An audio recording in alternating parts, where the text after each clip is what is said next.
My wife Mandy drives a little over 8,000 miles a year, mainly for short business trips to visit clients. Our detached villa in the south is near the M25 motorway that circles London. It's a pleasant place to live, but even short trips on the M25 can take a long time, dealing with traffic. She handles it with snacks and drinks while listening to pop music on the radio, which helps because she loves her bright orange Volkswagen Beetle convertible. This is a brand new Volkswagen with a powerful 2.0-liter engine, a modern audio system, a black soft top and black leather seats. Most people think it's a great small car, but that hasn't stopped Mandy from filling it with candy wrappers, empty drink containers and other clutter. It's amusing that she drives a car designed to exceed 100 miles per hour, yet spends most of her time sitting in traffic or crawling along some of the most congested roads in the UK.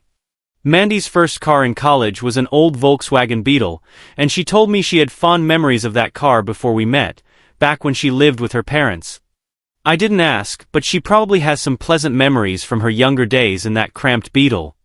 When Volkswagen reintroduced the Beetle a few years ago, she kept talking about how much she wanted one. I got the hint and bought her the high-end convertible she wanted for her 50th birthday. I also got her a personalized license plate with her initials and the letters Bug on it. The car became known as the Baby Bug. Despite her love for the car, Mandy never checked the tire pressure or the fluid levels, so I did it regularly. Some people don't mind driving in a messy car, but I can't stand a dirty vehicle. So I also cleaned out the empty boxes, paper cups, food wrappers and other trash. There was nothing special about it and I never mentioned it. Mandy never thanked me, probably because she didn't even notice, but I didn't mind because I always found enough loose change in the mess to buy a couple of beers at our local pub. It's not surprising that Mandy was a bit careless with her change since we both run well and live comfortably. Mandy is a business consultant who helps various companies develop growth strategies. I'm a freelance project manager specializing in change management projects. Everyone calls me Terry. My real name is Dave, not Terrence, but even my wife calls me Terry. Once she asked me why and I said it's short for terminate. Change projects almost always result in some people leaving, and it's my job to handle the tough tasks. Mandy and I met in college while studying business administration. We got along so well that before we married, we started our own company, Alpha Business Consultants Limited. Though we were young and relatively inexperienced, we received valuable advice and financial support from my father, a respected commercial lawyer. Sadly, my father passed away a few years ago. When we started the company, he agreed to become a director, giving us the credibility we needed to negotiate with potential clients. In return, we gave him some shares in the company, and he always shared his skills, knowledge, and experience with us. At first, Mandy and I worked hard to build our business consultancy for strategic business planning. However, we soon realized our skills were different. Mandy excels at future planning, while I'm better at solving immediate problems. Mandy focuses on what should happen, and I handle things when plans go wrong. Mandy and my father believed that ABC should focus more on strategy than implementation, so I became a freelance consultant specializing in organizational change projects, while Mandy remained at ABC as its sole employee. Our twin daughters, Linda and Lucy, went off to university a few years ago. When they were younger, I set up a room on the ground floor of our house as an office for ABC, with a sign on the door that read Office. Mandy or I could work there without interruptions. Eventually it became Mandy's office since I mostly worked on site with clients. She managed about 50 key clients and charged consulting fees as needed. Unlike Mandy, I rarely had full-time business, but I received referrals and often worked as an associate for a large management consultancy. I typically had one client at a time, working on major projects like office relocations or restructurings for weeks or months. After each project, I would take breaks to read, improve my cooking skills, and handle home maintenance. Even though the uncertainty of my next project could be daunting, I enjoyed the flexibility. I also regularly cleaned the aquarium in Mandy's office. She read that a large aquarium with colorful tropical fish helps with thinking, so she got one but didn't want to maintain it. She probably thought that PH was just two random letters. So, I took care of the fish. I never complained and she didn't mind when I traveled for work. Our personal lives even benefited from these absences, especially after our daughters left. I had hoped that as empty nesters we could go out more and maybe take romantic trips to Paris or Rome. But as the saying goes, people plan and the gods laugh. Everything changed when Mandy brought home a dog, a Shih Tzu. It reminded me of the joke about a zoo with only one animal, a Shih Tzu. I was annoyed that she got a dog without consulting me. Though friendly, I knew I'd eventually have to walk it and take care of it, especially when Mandy was away. As a puppy, it needed house training and I ended up doing it. We called the dog Dog because it was small and for a while it went everywhere with us. Mandy adored Dog. It sat on her lap, lay next to her on the sofa, and even sat at the dining table in the mornings. It was always on our bed, despite my efforts to keep it out of certain areas. Mandy wouldn't listen. To keep our love life intact, I had to lock the bedroom door when I wanted to be alone with my wife, but I always remembered to unlock it afterward, or else Dog would bark outside, and Mandy would get upset with me. This Sunday afternoon was typical until I noticed a credit card receipt from the Stanley House Hotel near a plastic bag. The hotel, about 20 miles away, is known for its restaurant and conference center, which hosts events.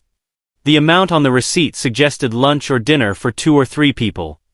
Assuming Mandy was dealing with clients, I saved the receipt in my wallet for her. After picking up the snack wrappers, I tied the plastic bag and threw it away. I then took the baby bug to the garage for gas and a checkup. The next day, Mandy left for a business trip up north and wouldn't return for several days. With some free time, I had hoped to take her out to lunch at the Fox and Hound pub, but she was too busy preparing for her trip. I was disappointed because Sundays are our family day. I came back from the garage to find Mandy talking with Lucy in the living room. From their conversation, I realized that Lucy was dealing with another personal crisis. While Linda is calm and quiet, Lucy is our drama queen. When her sleepovers with boys got serious, I tried to stay calm while showing that I cared about what was happening in their lives. Both of them know we're always there if they need help or advice, but if they want to gossip or cry, their mother is usually first on their list. What I gathered was that Mandy was telling Lucy to let it go, to get back to normal life, that there were plenty of fish in the sea and to try before you buy. I didn't know what had happened, so I wasn't sure what advice to give Lucy. I think the Latin motto festina lente, make haste slowly, is generally a good approach to solving problems. Take your time to think, then decide what to do. No matter what, Lucy has to decide her next steps. I didn't want to confuse her more, so I just asked Mandy to give her my regards and went to the kitchen to prepare Sunday lunch. Our standard Sunday meal was roast beef and Yorkshire pudding with fries, and I found it therapeutic to prepare everything, especially with a nice bottle of claret to accompany it. During dinner, Mandy wasn't in the mood to talk much, though she updated me on her calls with Linda and Lucy. Linda is in a stable relationship and doing well in her studies, getting good grades on her recent assignments.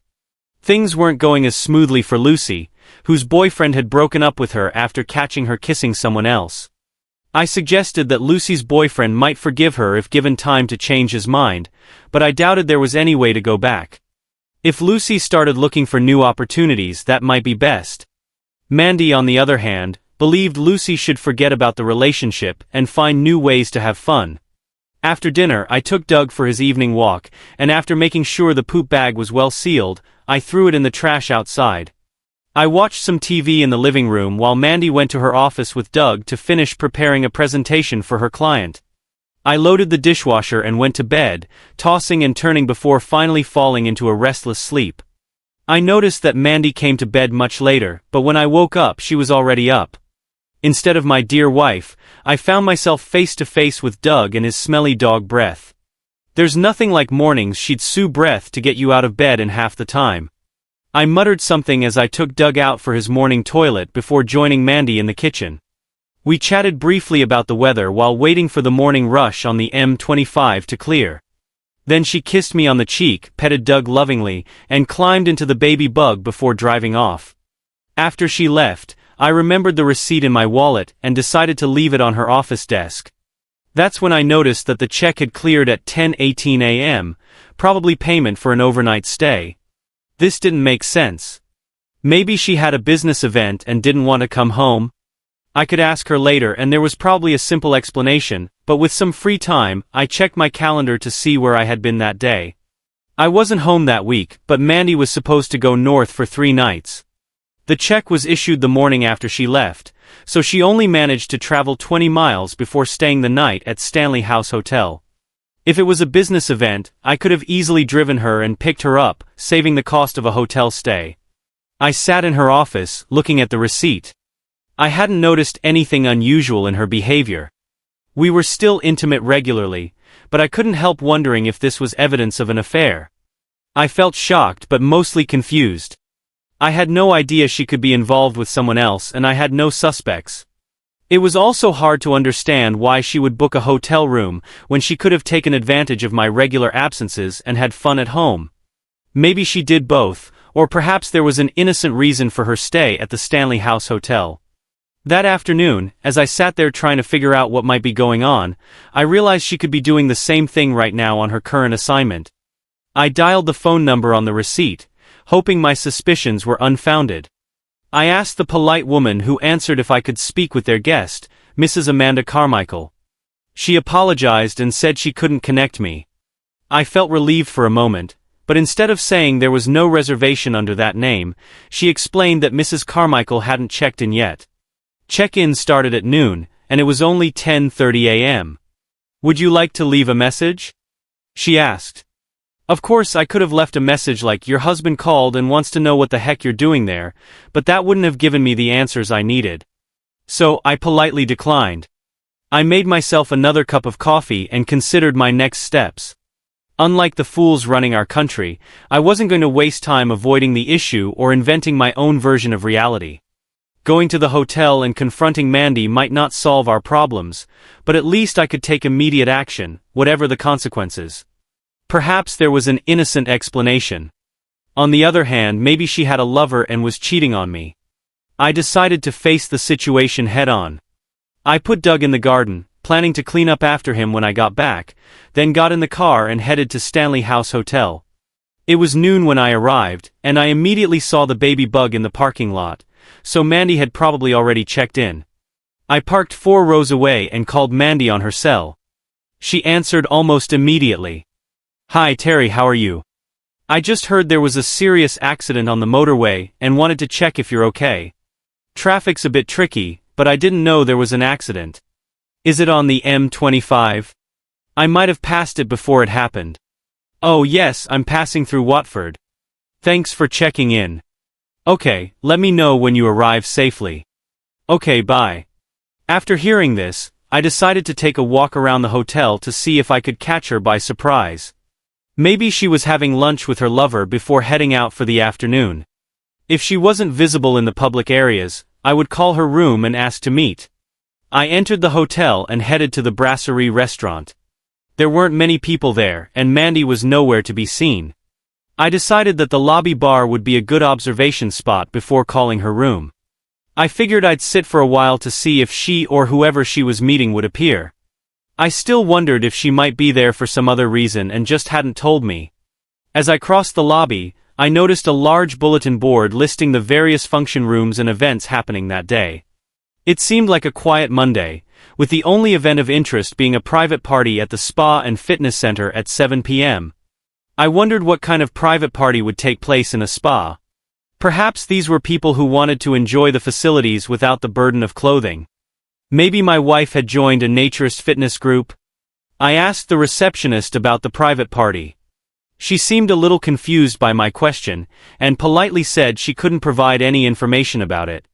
In other words, it wasn't any of my business. I settled into the lobby bar and ordered a coffee. The bartender who served me was more talkative when I asked about the nudists in the spa. "Yes, you could probably call them nudists, but that's not the whole story," he said. "It's probably one of the worst kept secrets. That private party is a regular event organized by a local club for couples who promote open relationships." "Well, that sounds tempting," I replied with fake enthusiasm. "Any idea how I could find out more?" "If you have internet access, just look up the Batum Club." I sipped my coffee, took out my phone, and connected to the hotel's Wi-Fi. Finding the Batum Club online was easy. If you wanted to attend one of their events, you had to join the club and agree to their terms and conditions. The annual membership fee was only £20. The event that night, Melamanda Mix and Select, was priced at £49 for single men and was scheduled to take place at 7 p.m. at a local hotel spa. The website described the dress code, noting that masks were optional. At this point, I was pretty sure Mandy had checked into the hotel for the Melamanda event. It seemed she was looking for a fun night. So, I decided to catch her in the act. I didn't want to see my wife involved in something inappropriate, but I needed clear proof for a divorce if that was what she was up to. My plan wouldn't work if she caught me sitting in the lobby, so I finished my coffee and headed to the car. I called the Betrayal Club, spoke to a woman who processed my payment, and explained that I would need to bring ID to the event. She assured me that my personal information wouldn't be shared with anyone, including other members. You can purchase contraceptives and masks at the event, but you're welcome to bring your own if you prefer, she said. The club's name won't appear on any transaction records. The provider will show up as SJB Services on all purchases.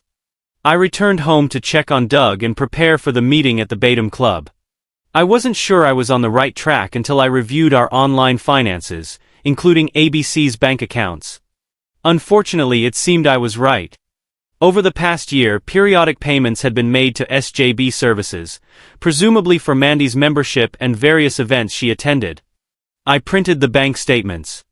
Upon returning to the hotel that evening, I waited until 8 p.m. before heading to the spa. A middle-aged woman, attractively dressed in a she turned out to be the same woman I had spoken with on the phone. She checked my ID, sold me a mask and some contraceptives. I didn't intend to use the latter, but I had to keep up appearances. I guess I looked a little nervous because she tried to reassure me. Just head to the gym. You're a bit late, so you may have to wait to join in, but I'm sure you'll have fun. Our members are very sociable and will make you feel welcome. If you're unsure about anything, just ask and they'll help. I put on the mask, walked through the door, and made my way down the hallway past the changing rooms and into the gym. There were about 70 or 80 people in the room, and the organizers had tried to create a warm and welcoming atmosphere. The heating was on and the lights were dimmed, probably to encourage people to relax. Soft music played through the sound system, loud enough to set the mood but not interfere with conversation. A table with refreshments stood just outside the gym door, but the action was happening inside. I counted 8 large mats covered with white sheets scattered throughout the room, with groups of people gathered around each one. They were either fully dressed, partially dressed, or completely undressed, with or without masks. Dressed in a jacket and trousers, I was probably overdressed for the occasion, but I needed to stay that way to get what I needed. The first group I observed included 2 young, slender women. They were laughing and interacting playfully, but it didn't seem out of place given the setting. When I reached the third group, I saw my wife, naked and sweaty, on a mat against the back wall with 2 young men. She wasn't wearing a mask, but even if she had been, I would have recognized her by the small turtle tattoo above her left ankle. There were about 8 or 9 other people, some partially dressed and others in masks, standing around watching and occasionally commenting or encouraging the participants. I had no intention of revealing my presence to Mandy, so I concentrated on secretly recording what was happening with my phone's video camera, which I had hidden in the palm of my right hand. I had signed a confidentiality agreement to enter, but that wasn't going to stop me from gathering evidence. Mandy's face would be clearly visible, and I could blur the faces of others later. Standing next to me was a middle-aged man in a black shirt and trousers, who seemed happy to offer commentary. I had no idea if he was talking to me or just making observations for anyone who'd listen. "She's really getting into it, isn't she?" he said, stating the obvious.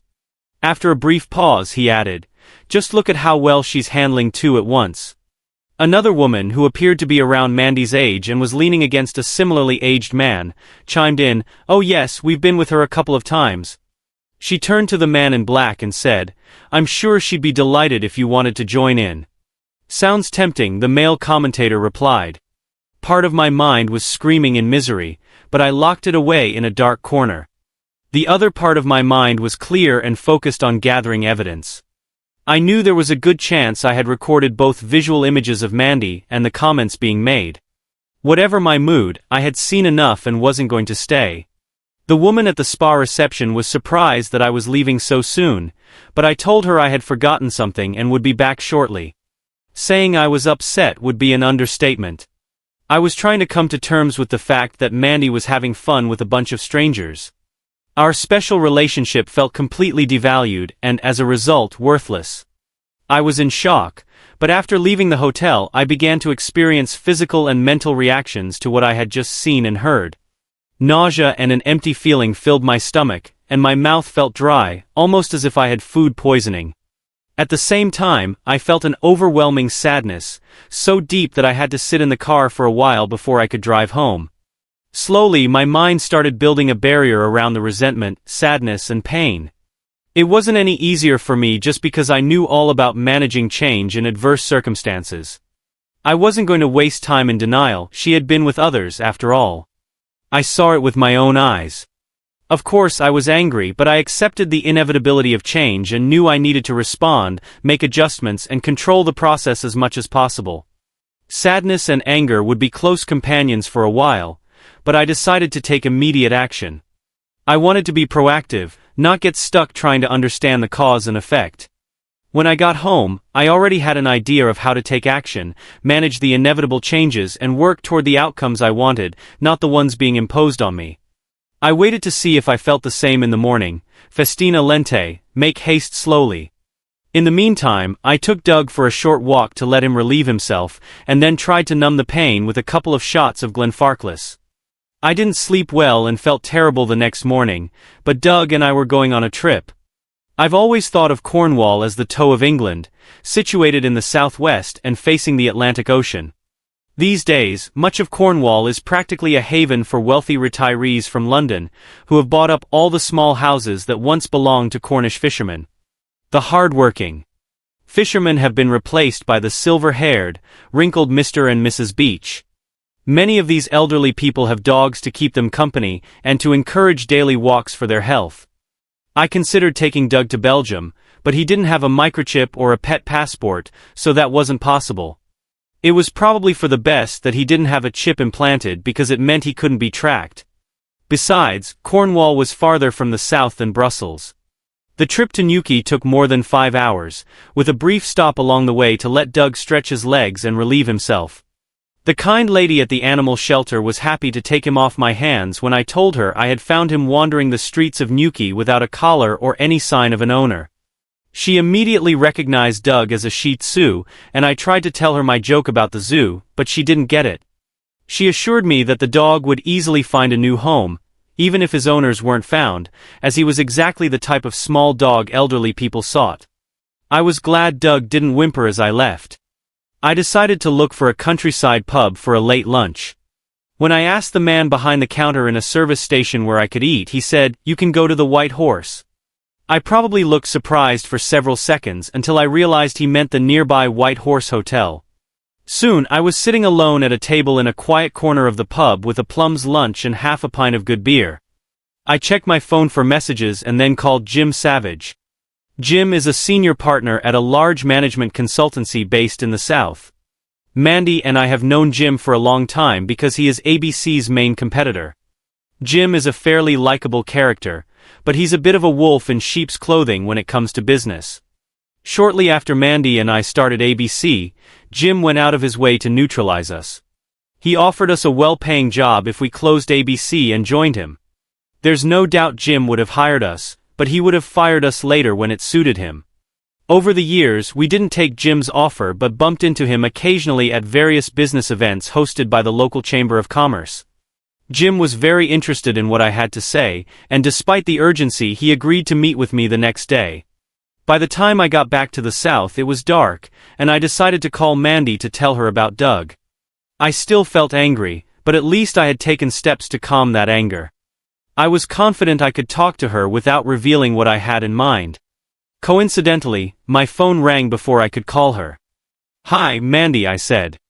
"I was just about to call you. I'm afraid I have some bad news. This afternoon, Doug somehow escaped from the garden, ran onto the main road, and was hit by one of those multi-axle trucks." "Oh my God," she screamed in shock. "What happened? Is he okay?" "I'm sorry, Mandy. I'm afraid he's gone," I replied.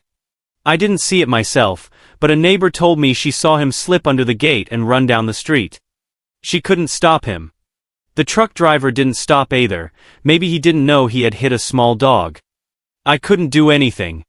I buried him in the back garden, just across the fence. Mandy sobbed for a long time and then murmured something about her poor little dog. Honestly, I had thought about putting the dog down, but that seemed too cruel. You have to draw the line somewhere. I couldn't blame Doug for Mandy's decision to get involved with others. Killing him would have made me a cold-blooded dog killer. He wasn't a wild animal after all. It also gave me far more satisfaction knowing that Doug was alive and well in Cornwall while Mandy thought he was dead and buried. I expressed my condolences to Mandy and offered to buy a small headstone for Doug's grave. This led to another round of crying, and we ended the conversation. She was clearly heartbroken, and there was no doubt she would cry a lot that night mourning her loss. My meeting with Jim Savage earlier that day went very well. After explaining what I needed, he said he was sure his company would accept the deal under the terms I had proposed, and that he would have his corporate lawyer prepare a draft agreement for me to review as soon as possible. On the way home, I stopped at a local real estate agency to discuss how much our house might be worth on the market. It was a considerable amount. Mandy and I had been discussing our retirement plans, which included keeping the house and renting it out. We had talked it over with our daughters, and they thought it was a good idea as long as we didn't sell the house. Now, I had to make some adjustments to my game plan. I didn't call Mandy that night, even though she was probably expecting to hear how I was handling Doug's loss. I thought about it, but I wasn't going to be sympathetic. She would have to deal with it on her own. She was supposed to return late the next day. She said she was somewhere near Manchester, but who knows if that was true. Whatever she was doing and wherever she was, I slept a bit better that night, getting some small sense of revenge for the pain she had caused me. I woke up early and for a moment, wondered where Doug was until I remembered he wasn't with us anymore. I felt relieved not to have to feed him, give him water, take him for walks, and pick up after him. This fleeting thought was immediately replaced by the realization that I had far more serious problems to deal with.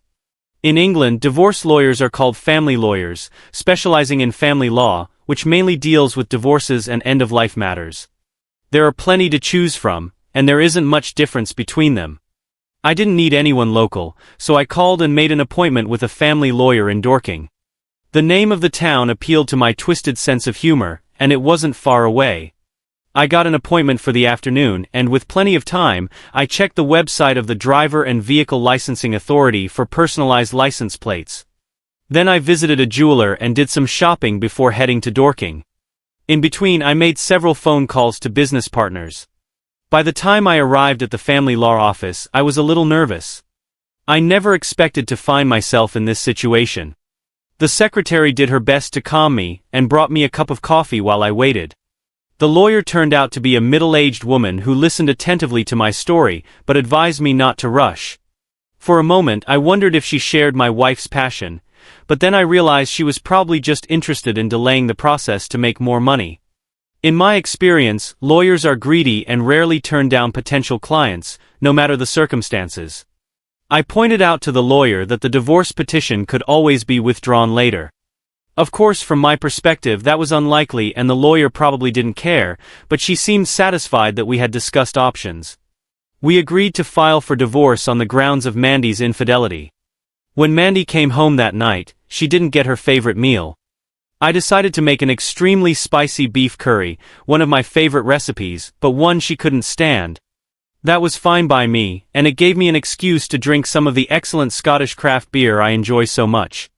During dinner, I told her about the new contract I had secured while she was away. I explained that I would be working up north in Yorkshire for a while, and she seemed to think it was just another project, like all the others I had worked on over the years. She was still very upset about Doug and disappointed to learn that I was leaving for Yorkshire the next morning and wouldn't be back until Saturday night. I didn't want to seem completely insensitive, so after dinner, I hugged her and we sat down to watch television. She cried quietly over Doug and I silently breathed in the aroma of beer and curry. My trip to Yorkshire was very productive. The deal had already been agreed upon by phone, and the client had all the documents ready for signing.